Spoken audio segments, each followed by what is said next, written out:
پارٹیاں، کھانے اور موج مستی۔ T20 ورلڈ کپ میں قومی کرکٹ کو شکست کیوں ہوئی اور ٹیم ایک کیوں نہ دکھائی دی؟ بڑے رازوں پر پردہ اٹھ گیا۔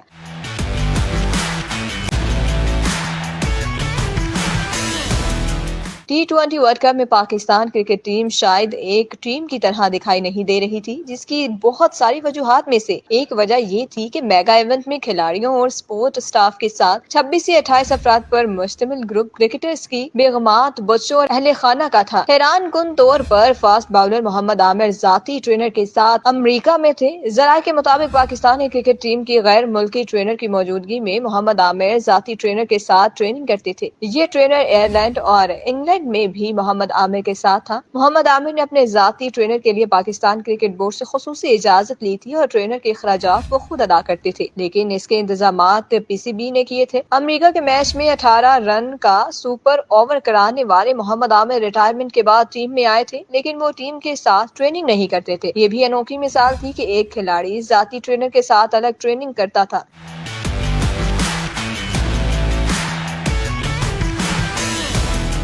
محمد عامر کے علاوہ محمد رضوان، فخر زمان اور چیف سلیکٹر وہاب ریاض کے بیگم بچے ٹیم کے ساتھ سفر کرتے رہے۔ کپتان بابر اعظم کے والد، والدہ اور بھائی عماد، وسیم اور حارث رؤف کی بیگمات بھی ورلڈ کپ کے دوران ٹیم کے ساتھ رہے۔ میچوں کے بعد پارٹیاں اور کھانے بھی چلتے رہے۔ اسی موج مستی میں پاکستان کا سفر پہلے راؤنڈ میں ہی ختم ہو گیا۔